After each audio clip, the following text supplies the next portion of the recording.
ลุกขึ้นมาฉายแสงเถิดชีวิตเป็นเช่นเจ้าสร้างขอต้อนรับเข้าสู่รายการพลังแห่งชีวิตรายการเพื่อการสร้างแรงบันดาลใจโดยผมสุนัย ลหาวิวัฒน์ผู้ดำเนินรายการมาพบกับท่านผู้ฟังทุกวันเสาร์เวลา 11 โมงถึงเที่ยงทางสถานีวิทยุเพื่อการศึกษาพระพุทธศาสนาและวัฒนธรรมคลื่น FM 104.5 เมกะเฮิรตซ์ออกอากาศณวัดฟ้าหินจังหวัดเชียงใหม่สำหรับท่านผู้ชมที่ชมผ่านทางโทรทัศน์ออนไลน์นะครับท่านสามารถรับชมได้ทางเว็บไซต์ของ YouTube นะครับโดยพิมพ์คำว่าวัดฝายหินนั้นหรือ Facebook ก็ได้หรือเข้าไปที่เว็บไซต์สถาบันพลังแห่งชีวิตเชียงใหม่ www.lightpowercm.com ครับมีลิงก์ทางขวามือบนท่านผู้ฟังครับรายการของเราเป็นรายการสดในช่วง15นาทีสุดท้ายก่อนหมดรายการท่านผู้ฟังสามารถโทรศัพท์เข้ามาซักถามได้ที่หมายเลข0857088122 สำหรับวันนี้รายการพลังแห่งชีวิตนำเสนอท่านผู้ฟังในเรื่องอยู่ในภาวะแบบไหนก็สร้างชีวิตได้เสมอ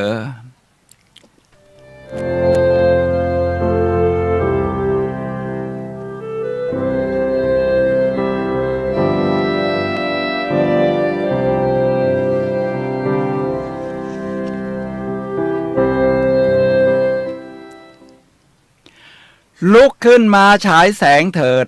ชีวิตเป็นเช่นเจ้าสร้าง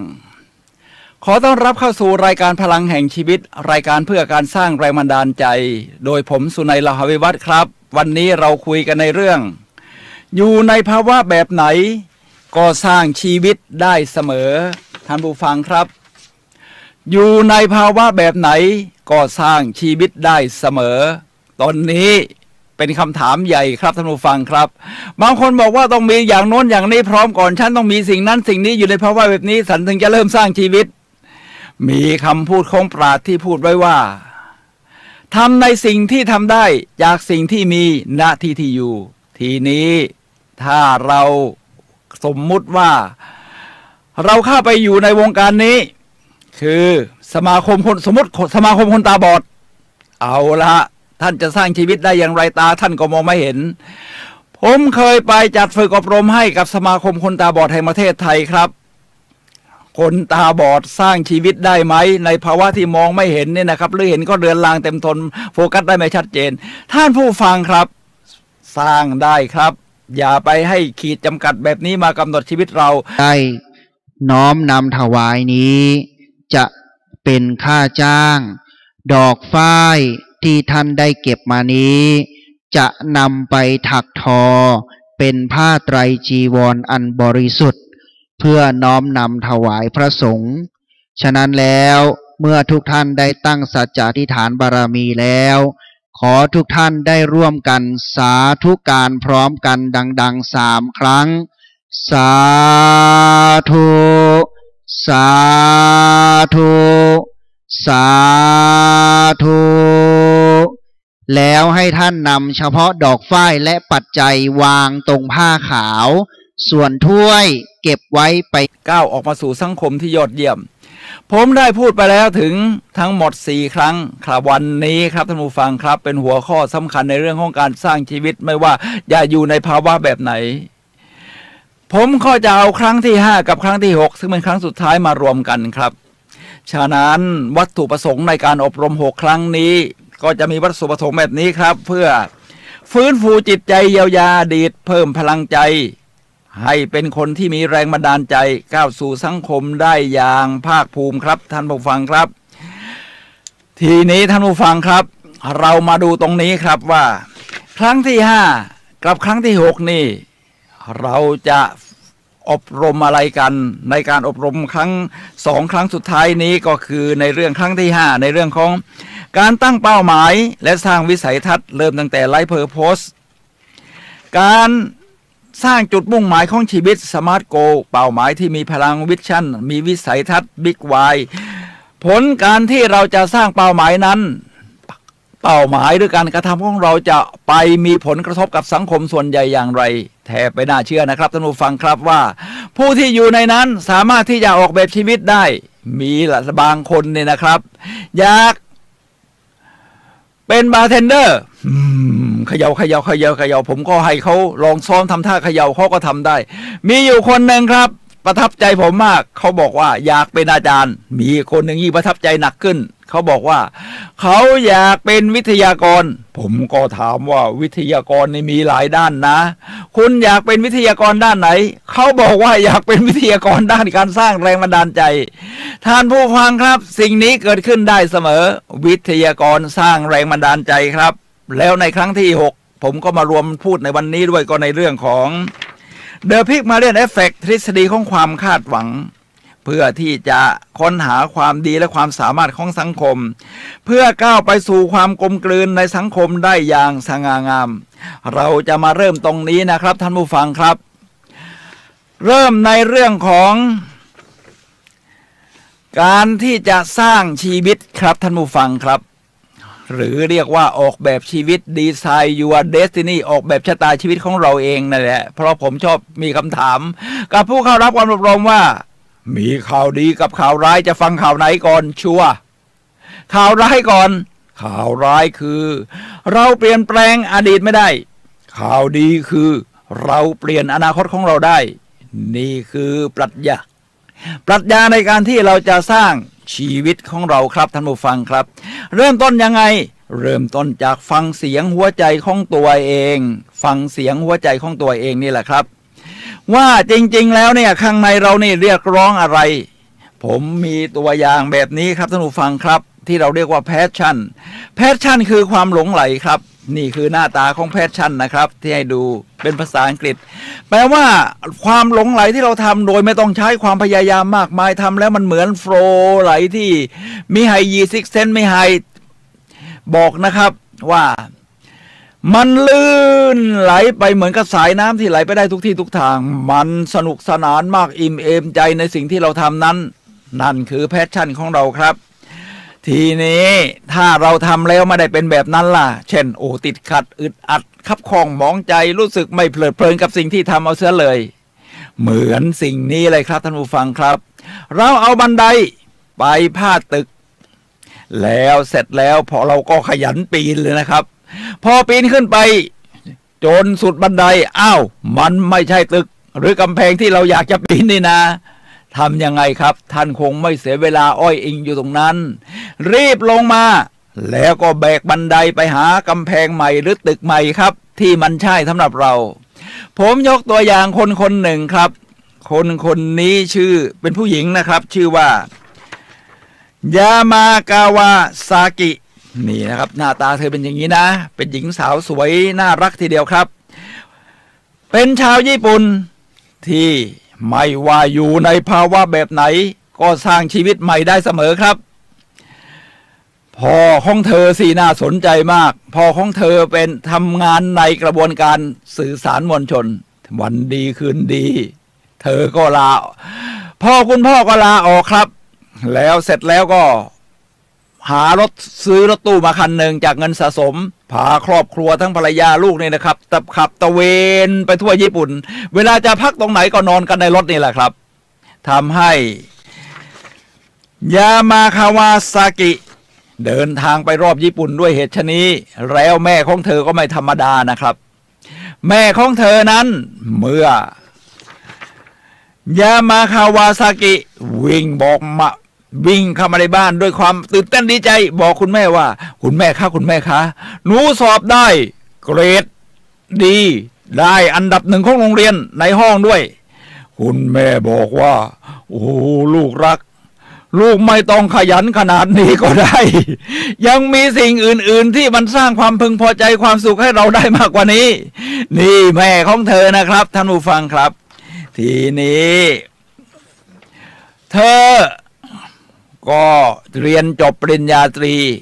ไปทำงานในบริษัทโฆษณาเป็นก๊อปปี้ไรเตอร์บ้างเป็นครีเอทสร้างสรรค์ผลงานโฆษณาบ้างพอทำไปเธอก็เสนอโครงการใหม่ๆไปแต่ไม่ได้รับการตอบรับเธอก็บอกว่าโอ้ชีวิตฉันมันถึงทางตันเลยนะเนี่ยอาชีพเนี้ยเรียกว่าไม่สามารถที่จะรองรับสิ่งที่เธออยากจะทำได้จริงๆเธอทำยังไงครับเอาบันไดออกจากกำแพงนั้นเลยแล้วไปหากำแพงใหม่ ก่อนที่จะหากำแพงใหม่ก็ต้องหาตัวตนที่เรียกว่าแพชชั่นฟังเสียงหัวใจตัวเองก่อนสิเธอก็ใช้เวลาอยู่1 ปีครับไปเที่ยวแบกเป้ใบเดียวเนี่ยนะครับคนเดียวไปเที่ยวที่ออสเตรเลียพอเธอไปถึงออสเตรเลียแล้วก็ตะเวนไปทั่วเลยนะครับเธอคิดว่าโอ้ผู้คนที่นี่ช่างมีความสุขเหลือเกินบางคนก็ไปตกปลาบางคนก็เดินทอดน่องหรือเดินออกกำลังกายอยู่ในป่าบางคนก็วิ่งบางคนว่ายน้ำบางคนเล่นวินเซิร์ฟกระดานโต้คลื่นใช้ชีวิตสุดยอดไปเลย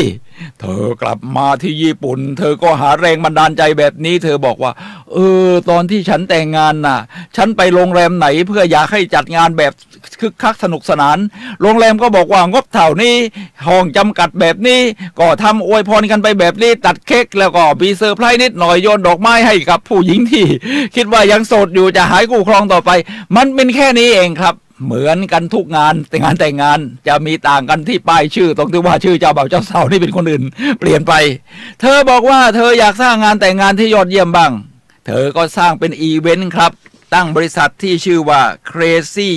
Wedding แต่งงานแบบเรียกว่าพิลึกพิลั่นหรือมหัศจรรย์ก็ว่าได้เช่นเป็นนักกีฬาดำน้ำหรือไปดำน้ำแล้วก็จุ๊บกัน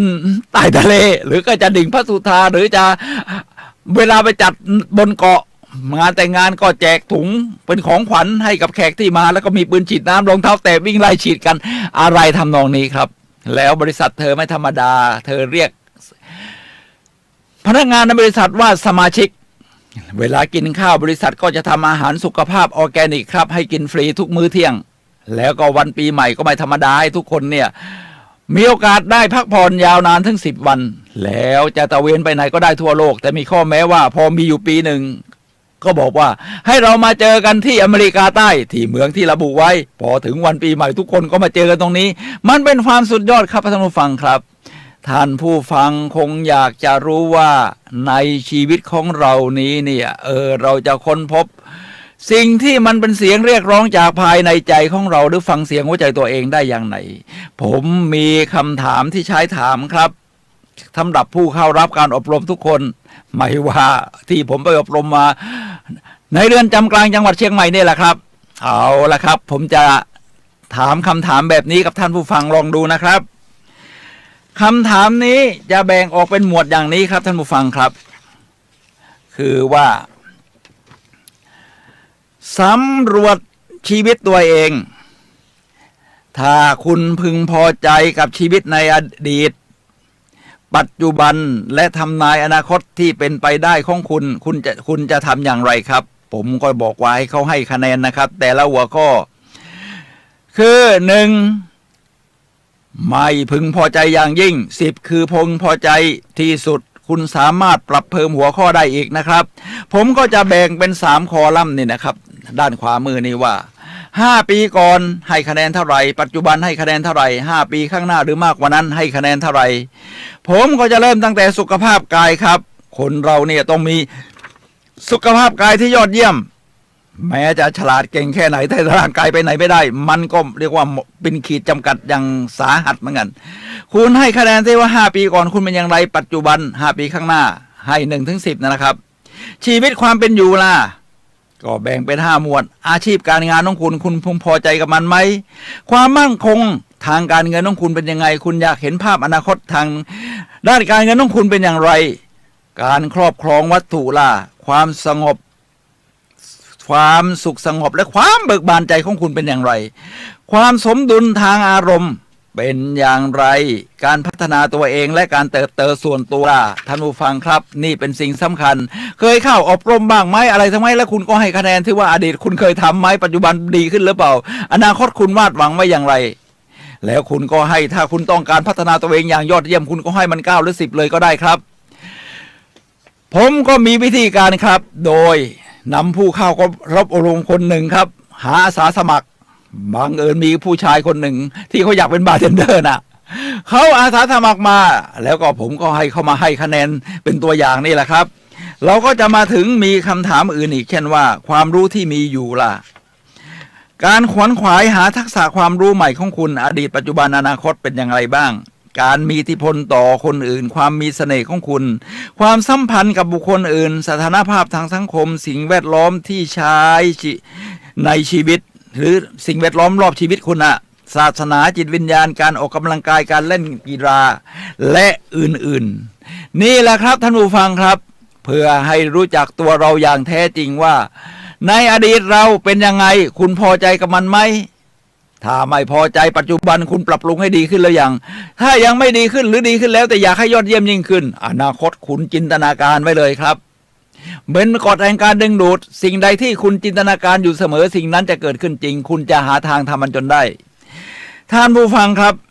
และเรียกว่าผมจะให้ดู3ช่องนี้นะครับซึ่งเป็นรูปที่ให้เห็นว่าอดีตปัจจุบันอนาคตนั้นเป็นอย่างไรครับรูปภาพนี้ก็จะเป็นอย่างนี้ครับที่อยู่ด้านล่างนี่นะครับทางขวามือ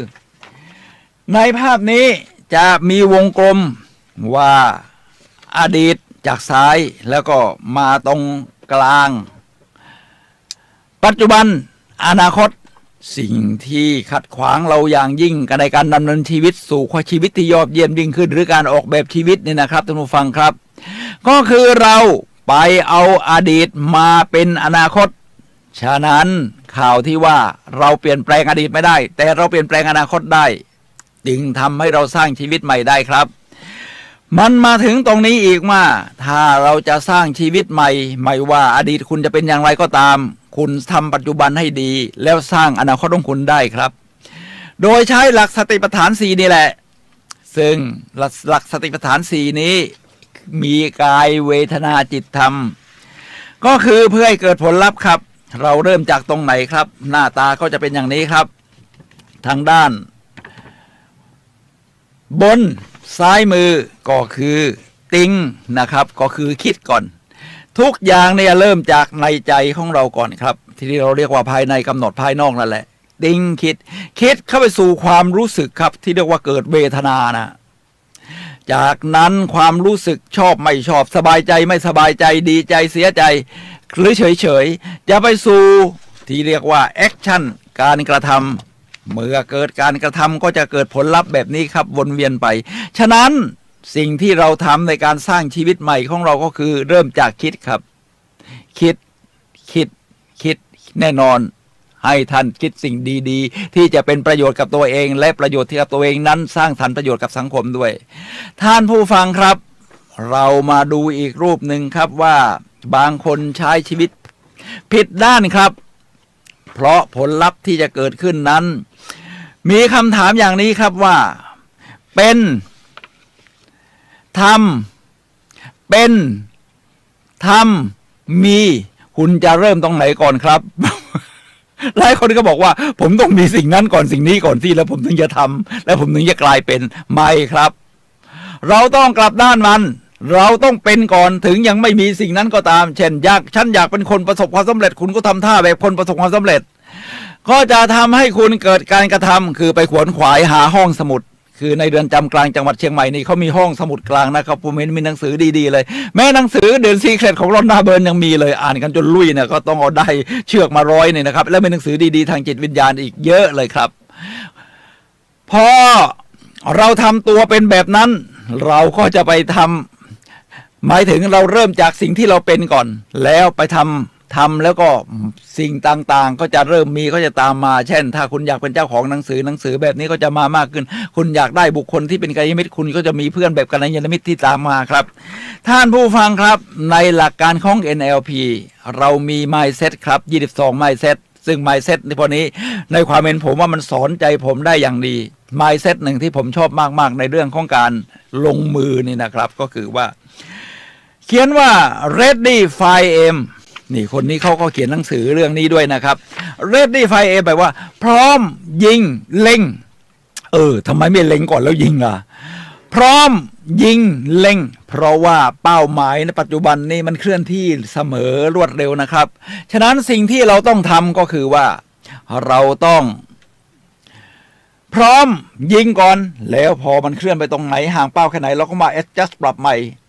แล้วก็เล็งนะครับแล้วก็เริ่มต้นกระบวนการใหม่ท่านผู้ฟังครับนี่คือการใช้ชีวิตที่ยอดเยี่ยมเริ่มจากสิ่งที่เราเป็นผมอยากทำสิ่งที่เป็นอยู่อย่างหนึ่งคือเป็นนักเดินทางรอบโลกครับ อยากเป็นนักเดินทางรอบโลกขณะที่ผมคิดสิ่งนี้อยู่เริ่มต้นจากความคิดก่อนนะผมไม่มีเงินมากพอที่จะเดินทางรอบโลกหรอกครับ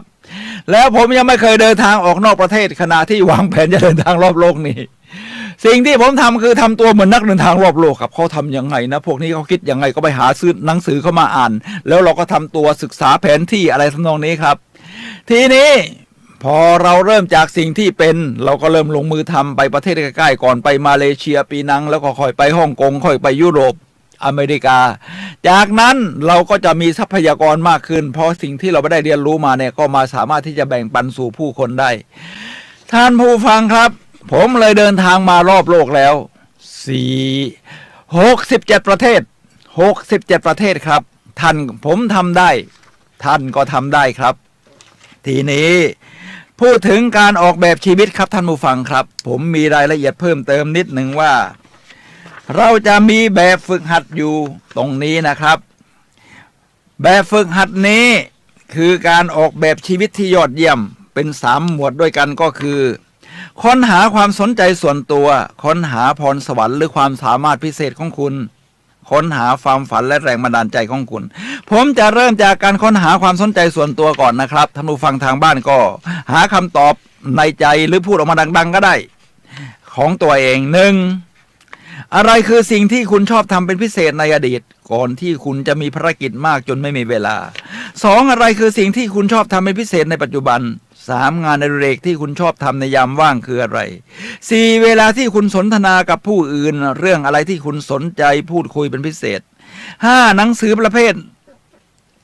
ไหนที่คุณอ่านหรืออยากอ่าน6ถ้าคุณสอนอะไรใครสักคนคุณต้องการสอนเรื่องอะไรนี่คือการค้นหาความสนใจส่วนตัวครับเรามาอยู่ในหมวดที่2ครับท่านผู้ฟังครับค้นหาพรสวรรค์หรือความสามารถพิเศษของคุณ9ข้ออะไรคือคุณสมบัติที่โดดเด่นและเป็นจุดแข็งของคุณอะไรที่คุณสามารถทำได้ดีและเป็นเรื่องง่ายสำหรับคุณ3อะไรคือความสามารถที่เป็นเอกลักษณ์เฉพาะตัวของคุณ4คนอื่นมักชื่นชมว่าคุณเก่งหรือเชี่ยวชาญเรื่องอะไร5หลายคนมักจะขอความคิดเห็นหรือขอความช่วยเหลือจากคุณในเรื่องอะไร6ความสามารถพิเศษหรือพรสวรรค์ของคุณที่อาจจะเคยใช้หรือไม่ค่อยได้ใช้คืออะไร7คุณรักที่จะทำในสิ่งใดอะไรที่คุณชอบอย่างหลงไหลหรือแพชชั่น8กิจกรรมอะไรที่คุณทำแล้วรู้สึกตื่นเต้นมีชีวิตชีวาที่สุด9ตอนไหนที่คุณรู้สึกดีที่สุดกับตัวเองนี่คือการค้นหาพรสวรรค์หรือความสามารถพิเศษที่คุณทำได้ดีคนอื่นอาจจะทำได้ไม่เก่งเท่าคุณเรามาอยู่ในหมวดที่3หมวดที่3ก็คือค้นหาความฝันและแรงบันดาลใจของคุณมี4ข้อครับอะไรที่คุณใฝ่ฝันอยากจะทำหรืออยากเป็นเรียกว่า doing or being ทั้งในปัจจุบันและในอดีตโดยเฉพาะตอนที่เป็นเด็กก่อนที่คำพูดของคุณอื่นจะมีอิทธิพลกับคุณนะครับ2คุณชื่นชมใครคือบุคคลต้นแบบที่มันแรงบันดาลใจของคุณระบุชื่อด้วยและทำไมคุณถึงชอบเขาอาจเป็นนักดนตรีนักร้องจิตรกรกวีนักวิทยาศาสตร์นักการเมืองนักธุรกิจผู้นำเพื่อนหรือคนในครอบครัว5ถ้าคุณเขียนหนังสือสักเล่มคุณอยากเขียนเกี่ยวกับเรื่องอะไรและทำไม6ถ้าคุณทำได้คุณอยากเปลี่ยนสิ่งใดในโลกนี้ท่านผู้ฟังครับนี่คือ3หมวดครับที่เราค้นหาพื้นฐานความเป็นส่วนตัวของเราหรือเสียงเรียกร้องจากในใจของเราเพื่อก้าวไปสู่การสร้างชีวิตครับคือค้นหาความสนใจส่วนตัวค้นหาพรสวรรค์หรือความสามารถพิเศษของคุณค้นหาความฝันและแรงบันดาลใจของคุณครับท่านผู้ฟังครับทีนี้ผมจะให้ท่านดูรูปนี้นิดหนึ่งนะครับท่านผู้ฟังครับคราวนี้เป็นชาวญี่ปุ่นเช่นเดียวกันนี่หน้าตานะครับเป็นผู้ชายครับชื่อว่าอิคิฮาอิเขาเขียนหนังสือชื่อ The Blue Zone ก็เรียกว่าขอบเขตของสีน้ำเงินเนี่ยแหละครับความหมายเป็นอย่างไรครับเขาบอกว่าเป้าหมายเชื่อมโยงกับการมีอายุยืน การที่เรามีเป้าหมายเนี่ยนะครับเป็นพื้นฐานของความสุขในระยะยาวคือนอกจากเราจะมีความสุขกับปัจจุบันเราพอใจภาพรวมของชีวิตการมีเป้าหมายหรือไลฟ์เพอร์โพสเนี่ยนะครับท่านผู้ฟังครับที่จะออกแบบชีวิตของเรานี่แหละทำให้นอกจากจะเป็นกำลังใจกับตัวเองสร้างประโยชน์ให้กับสังคมตัวเราเองจะอายุยืนด้วยครับพอเรารู้สึกว่ามีความหวังมีสิ่งใหม่ๆที่จะเกิดขึ้นเราสามารถสร้างชีวิตของเราได้คุณจะเกิดความภาคภูมิใจในตัวเองครับและตรงนี้มีงานวิทยาศาสตร์รองรับที่ว่าในโครงการ Rust Memory and Aging นี่นะครับในโครงการนี้ครับบอกว่าคนที่ไม่มีเป้าหมายในชีวิตที่ชัดเจนจะมีสภาพสมองเสื่อมในอัตราที่เร็วกว่าอย่างมีนัยยะสำคัญครับฉะนั้นนี่คือผลพลอยได้ที่มันยอดเยี่ยมครับท่านผู้ฟังครับเราจะอายุยืนขึ้นเพราะมันมีความหวังอ่ะท่านผู้ฟังครับผมเคยเป็นครูอาสาสมัครมา7 ปีที่โรงเรียนบ้านตองกายตำบลหนองควายอำเภอหางดงจังหวัดเชียงใหม่ครับโรงเรียนนี้เป็นโรงเรียนประถมผมก็ไปสอนแบบเสนอเขาว่าขอสอนแบบฟินแลนด์ได้ไหมคือเอาป.5 กับป.6 มาเรียนรวมกันเขาตกลงผมก็สอนตามนั้นครับท่านผู้ฟังครับทีนี้ในเรื่องของการสร้างชีวิตใหม่ออกแบบชีวิตผมก็ให้นักเรียนทุกคนนะครับเขาได้เขียนเป้าหมายของตัวเองผมก็ถามว่าโตขึ้นใครจะอยากเป็นอะไรให้บอกมาสิก็มีทุกคนก็นั่งเขียนกันใหญ่นะครับก็มีคนหนึ่งครับยกมือขึ้นครับเป็นผู้หญิงบอกว่าหนูอยากเป็นคนเก็บขยะค่ะครูสุนัยก็ถามว่าเหตุผลอะไรที่ทำให้เธออยากเก็บขยะล่ะครับเขาบอกว่าก็เพราะว่าคุณพ่อคุณแม่หนูเก็บขยะนี่ครับทีนี้ถามผู้ชายบ้างผู้ชายคนหนึ่งก็ยกมือครับผมอยากทำงานก่อสร้างครับอ๋อเป็นผู้รับเหมาเหรอตั้งบริษัทรับเหมาก่อสร้างใช่ไหมไม่ใช่ครับก็เป็นทำงานรายวันปีนป่ายฉาบปูนอะไรเนี่ยนะครับท่านผู้ฟังครับผมก็ถามว่าเพราะเหตุใดเขาบอกว่าก็พ่อแม่ผมทำงานไซต์ก่อสร้างอยู่แล้วผมก็เห็นทุกวันผมบอกว่าไม่จำเป็นต้องเป็นแบบนั้นครับตามสิ่งแวดล้อมผมมีเงื่อนไขใหม่ว่าถ้าไม่มีข้อจำกัดหรือขีดจำกัดใดๆไม่ว่าจะเป็นพื้นฐานครอบครัวฐานะการเงินโตขึ้นคุณอยากเป็นอะไรคราวนี้ให้เขียนใหม่ครับให้วาดรูปมาด้วยก็มีทุกคนมีแผนของตัวเองหมดผมจะยกตัวอย่างคนหนึ่งครับที่ชื่อว่ามอนเป็นสาวน้อยอยู่ป.6 เธอก็เขียนมาตามรูปนี้แหละครับท่านผู้ฟังครับนี่ตามรูปนี้แหละครับในรูปนี้นะครับเธออยากมีหลายอาชีพตั้งแต่เป็นแม่ค้าเนี่ยอยู่ตรงกลางแล้วก็เป็นนักออกแบบแล้วเธอก็มีเหตุผลเสร็จเพราะว่าอยากให้คนได้ใส่เสื้อผ้าดีๆอยากเป็นครูสอนให้คนที่ไม่มีความรู้ได้มีความรู้มากขึ้นอยากเป็นไกด์เพราะได้เดินทางเรียกว่าได้สัมผัสกับคนรอบโลกแล้วก็แบ่งปันสิ่งดีๆของเมืองไทยให้คนอื่นด้วยรวมทั้งเป็นคุณหมอเพื่อที่จะช่วยรักษาคนไข้ให้หายป่วยมีชีวิตยืนยาวต่อไปผมก็เลยเขียนอวยพรว่ามอนเธอสามารถที่จะสร้างครับท่านผู้ฟังครับ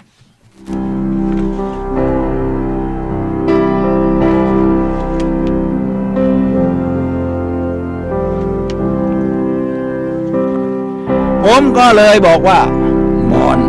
เธอสามารถที่จะสร้างชีวิตเป็นทุกอย่างที่เธอต้องการได้คราวนี้แหละครับท่านผู้ฟังครับผมก็บอกกับผู้เข้ารับอบรมทุกรุ่นที่ผมสอนว่าเป้าหมายไม่จำเป็นต้องมีอย่างเดียวมีหลายอย่างก็ได้ครับจากนั้นก็มีนักเรียนของผมที่ผมสอนครบแล้วนะครับทุกคนก็จะไปเรียนต่อชั้นมัธยมนะครับมัธยมจนมัธยมปลาย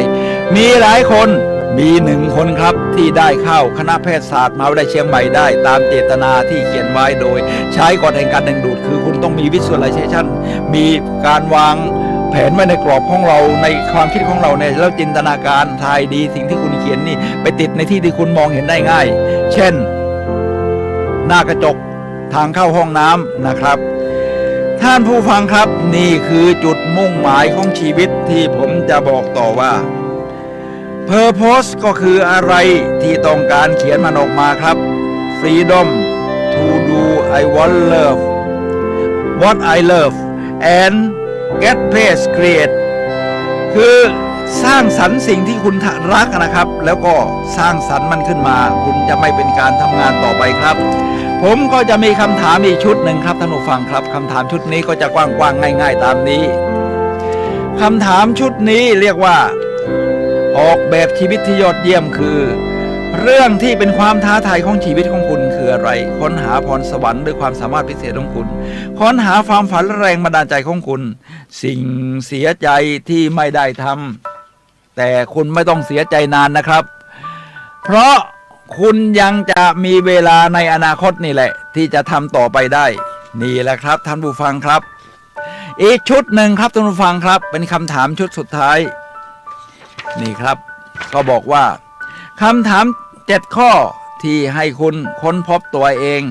แล้วทุกคนก็ช่วยกันเขียนนะครับเอาละครับท่านผู้ฟังครับนี่เป็นเรื่องของการสร้างชีวิตขึ้นมาไม่ว่าจะอยู่ในภาวะแบบไหนครับไม่ต้องรอให้มีทุกอย่างพร้อมมันขึ้นอยู่กับเราถ้ามันต้องใช้ความพยายามอยู่บ้างถ้าผมบอกว่าคุณคิดอะไรก็สมปรารถนาไม่หมดโดยไม่ต้องใช้ความพยายามล่ะผมว่าโลกมันจะไร้ความหมายสิ้นดีเลยฉะนั้นความพยายามความมานะเจอความยากลำบากนี่จะทำให้เราภูมิใจในตัวเองและเราก็ที่จะยืนหยัดแล้วก็ก้าวหน้าไปข้างหน้าได้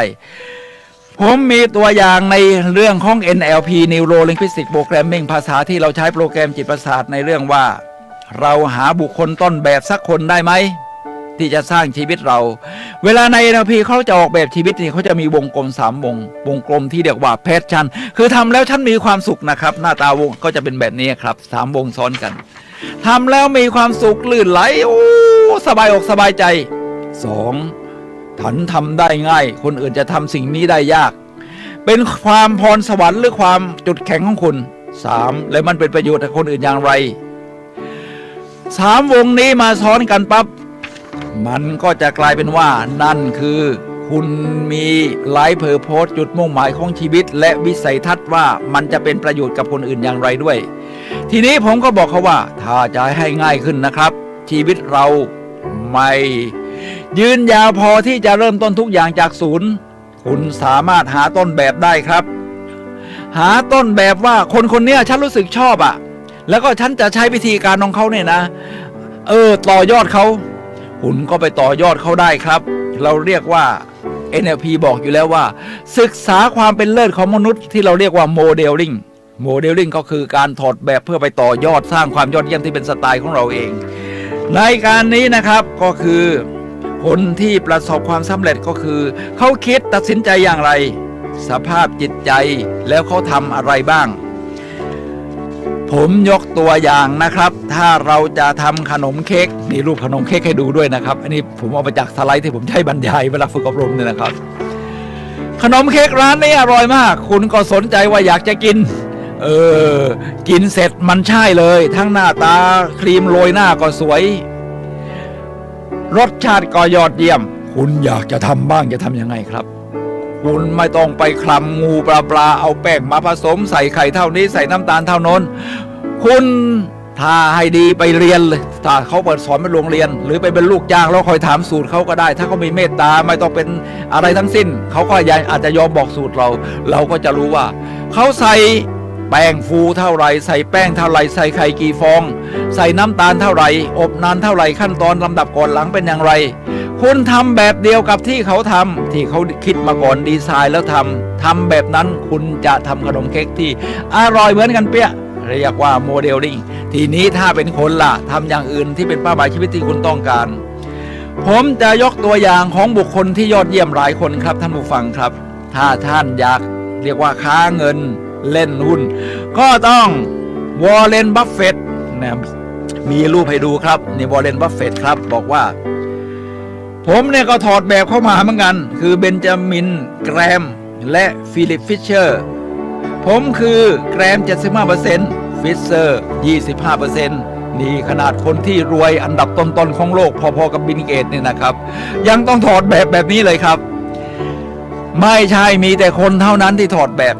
แม้แต่ประเทศยังถอดแบบเลยครับผ ผมจะยกตัวอย่างนะครับว่าสิงคโปร์นี่แหละเป็นยอดนักถอดแบบ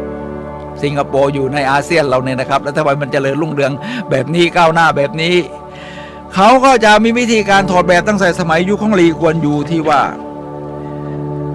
เรียกว่าสร้างพิมพ์เขียวมาจากประเทศสวิตเซอร์แลนด์ในการจะบริหารจัดการประเทศ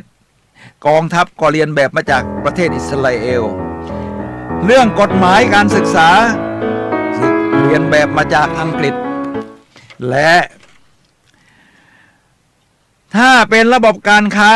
เรียนแบบมาจากอเมริกาญี่ปุ่น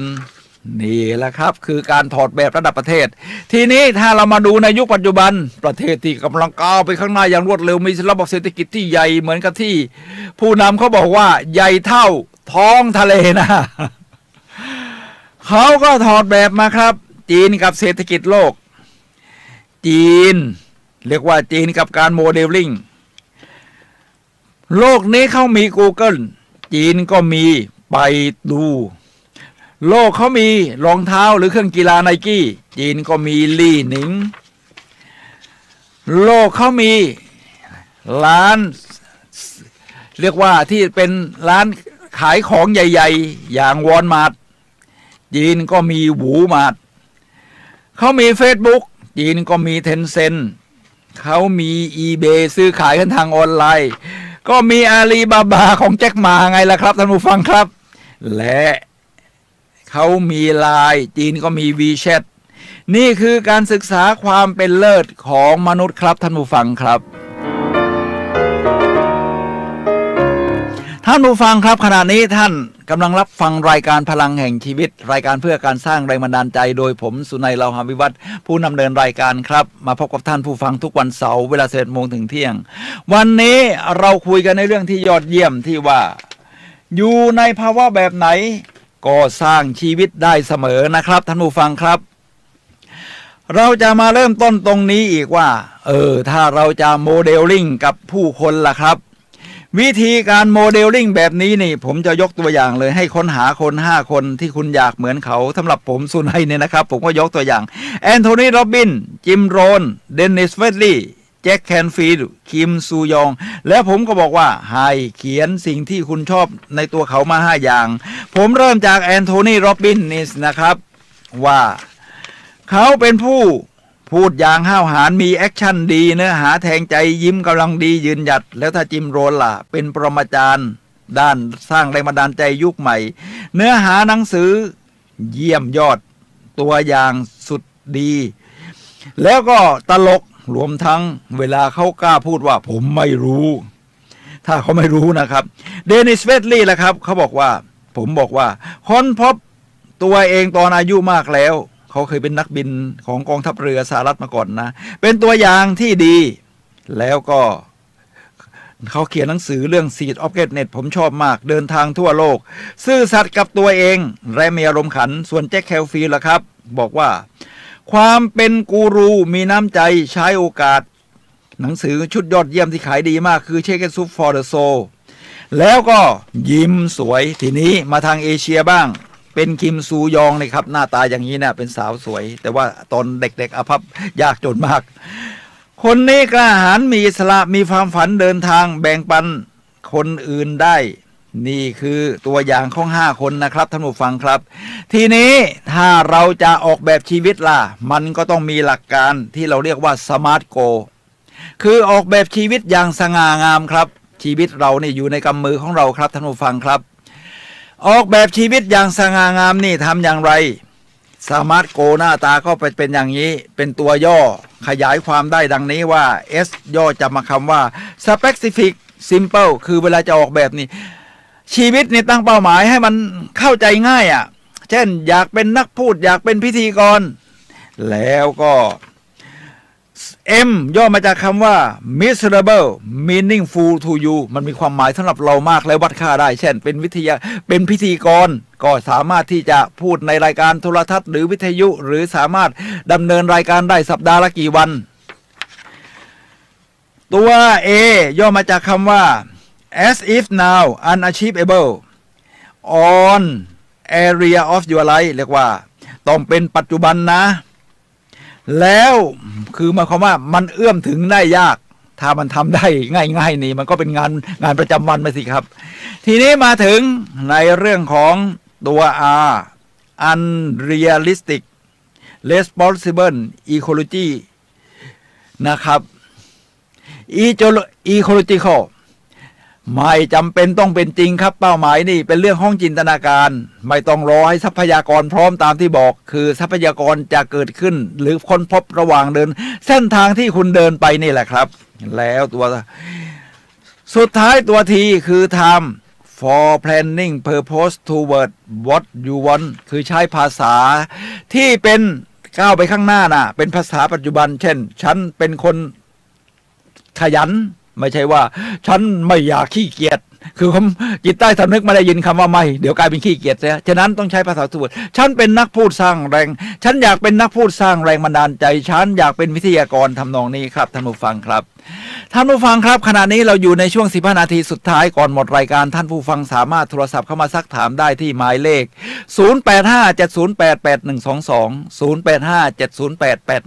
0857088122ครับระหว่างรอโทรศัพท์ผมก็จะพูดต่อไปนะครับว่าทีนี้ถ้าจะมีเป้าหมายเนี่ยครับมันต้องสร้างสมดุลชีวิตขึ้นเหมือนกันเราเรียกว่า the wheel of life ครับ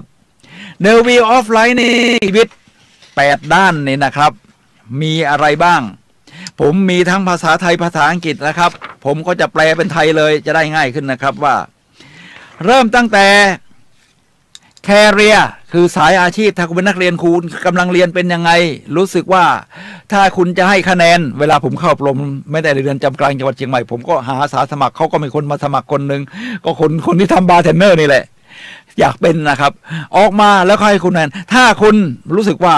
ระหว่างเนี้ยอดีตคุณหรือปัจจุบันคุณเนี่ยคุณรู้สึกมันไม่พอใจเลยอาชีพของคุณเนี่ยที่เคยทำมาเนี่ยในอดีตนะคุณให้1หรือ2อยู่ล่างๆคุณก็ระบายสีอยู่ประมาณนี้ครับถ้าคุณให้มันยอดเยี่ยมเลยหรือคุณอยากจะจินตนาการให้มันยอดเยี่ยมคุณให้9หรือ10นี่คือด้านอาชีพด้านที่2คือด้าน family ความสัมพันธ์ในครัวเรือนกับครอบครัวนะครับเป็นยังไงบ้างถ้าไม่ค่อยดีเท่าไหร่ไม่ก็อยากจะมองหน้าให้1หรือ2พอถ้ารู้สึกว่าฉันมีจินตนาการอยากจะสร้างความสัมพันธ์ที่ครอบครัวยังคูณให้90ถ้าจากนั้นก็คือ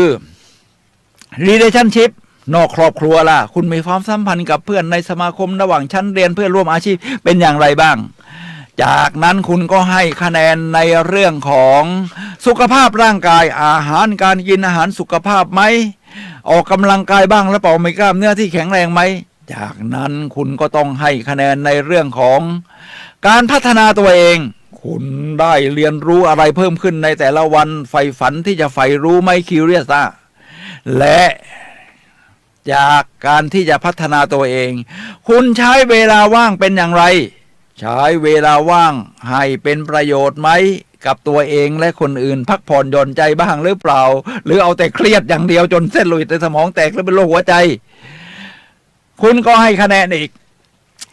ต่อไปการแบ่งปันล่ะครับคุณแบ่งปันคนอื่นเป็นอย่างไรบ้างและมีความเอื้อเฟื้อเผื่อแผ่ขนาดไหนรวมทั้งในเรื่องสุดท้ายเรียกว่าสปิริชวลเนี่ยนะครับคือด้านจิตวิญญาณเชื่อในเรื่องกฎแห่งกรรมไหมเชื่อในเรื่องของจิตใจอย่างนี้นั่งสมาธิอะไรไหมครับเมื่อให้คะแนนตัวเองเสร็จ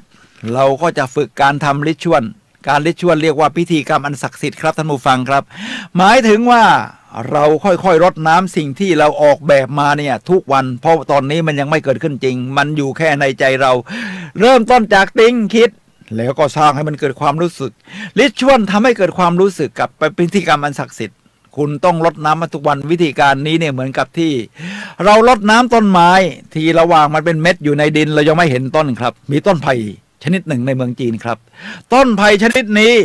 เวลาคุณรดน้ำตอนที่มันเป็นเม็ดอยู่ในดินเนี่ยปีแรกนี่คุณยังไม่เห็นหน่อมันเลยนะครับคุณก็ยังมันรดอยู่เพราะคุณเชื่อวันมาว่ามันดีออกแบบมาดีแล้วคุณก็รดน้ำไปเรื่อยๆจนกระทั่งปีที่2ที่3ก็หน่อค่อยๆออกมาพอเลยจากนั้นไปละครับต้นไผ่จะโตอย่างรวดเร็ว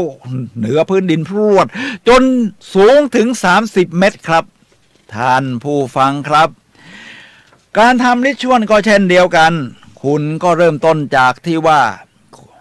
คุณมีไลฟ์เพอร์โพสอยากจะเป็นอะไรเช่น ถ้ายกตัวอย่างผมอยากเป็นวิทยากรสร้างแรงบันดาลใจผมก็บอกพูดปัจจุบันเลยผมเป็นวิทยากรสร้างแรงบันดาลใจถ้าคุณอยากเป็นอะไรเนี่ยคุณประกาศเลยนะครับประกาศเสร็จแล้วคุณก็มีว่าวิทยากรสร้างแรงบันดาลใจจะมีวิสัยทัศน์ไปที่สุดยอดสุดที่ไกลที่สุดนะครับมีอะไรเป็นประโยชน์กับคนอื่นอย่างไรที่เราเรียกว่าบิ๊กวายอ่ะทำไมถึงต้องทำสิ่งนี้สำหรับผมอยากจะให้ทุกคนได้ค้นพบหรือรวมทั้งใช้ศักยภาพของตัวเองมาอย่างเต็มที่จากนั้นก็จะมีวิสัยทัศน์ล่างลงมาคือเป้าหมายระยะยาวเช่น5-10 ปีคุณอยากเป็นอะไรมีการบรรยายจำนวนกี่ครั้งมีผู้ฟังเท่าไหร่ถ้าระยะสั้นล่ะ1-2 ปีถึง5 ปีนี่เป็นอย่างไรคุณอยากขยับขยาย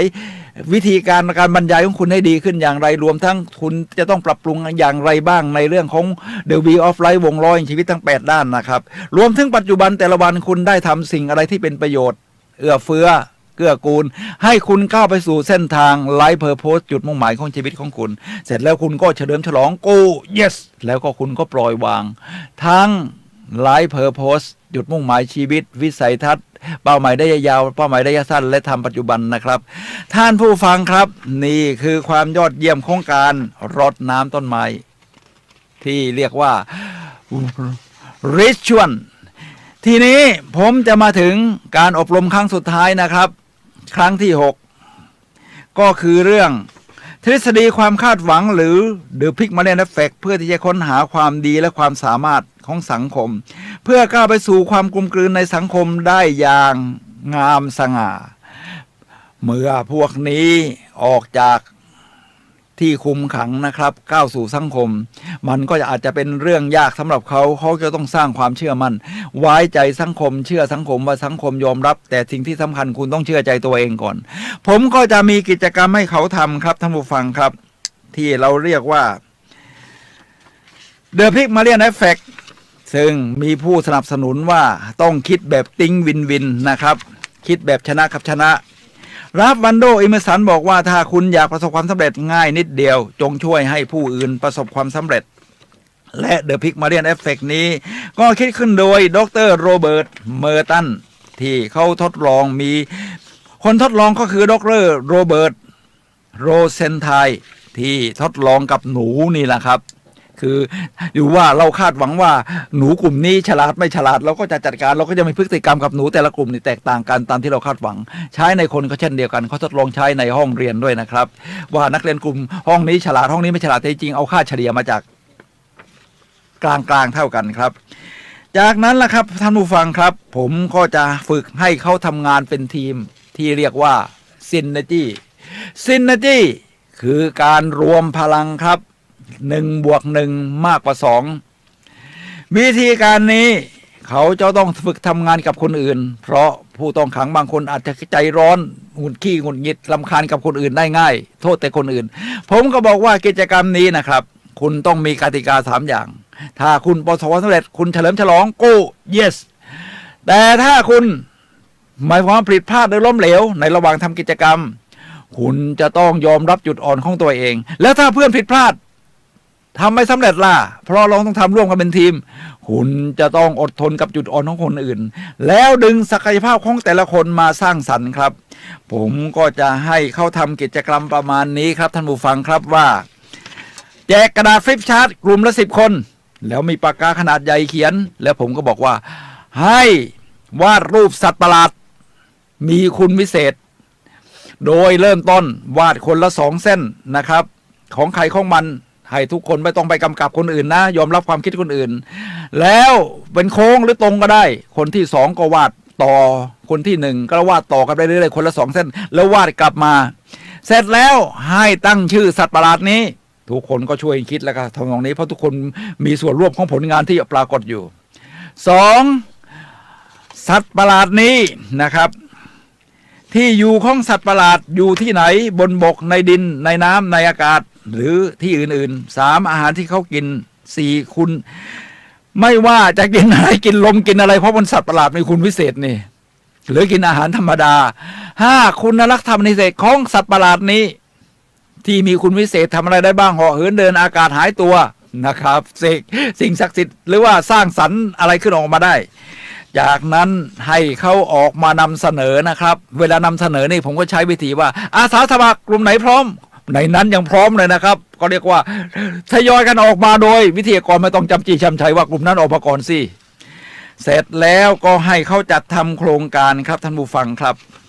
จัดทำโครงการที่เราเรียกว่า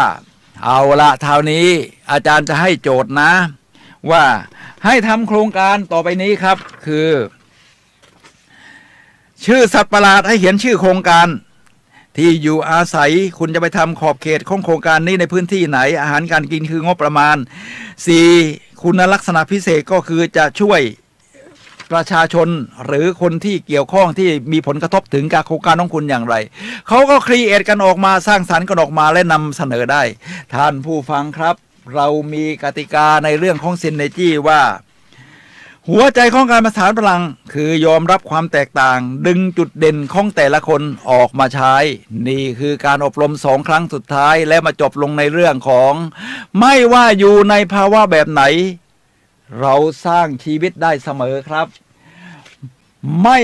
อยู่ในภาวะแบบไหนก็สร้างชีวิตได้เสมอครับผมสุนัย ลหวิวัฒน์และรายการพลังแห่งชีวิตขอลาท่านผู้ฟังไปก่อนครับพบกันใหม่วันเสาร์หน้าเวลา 11 โมงถึงเที่ยงทางคลื่น FM 104.5 เมกะเฮิรตซ์ท่านผู้ฟังครับภาวะแบบไหนก็ได้ครับไม่ว่าท่านอยู่ในตอนไหนสร้างชีวิตใหม่ได้เสมอครับ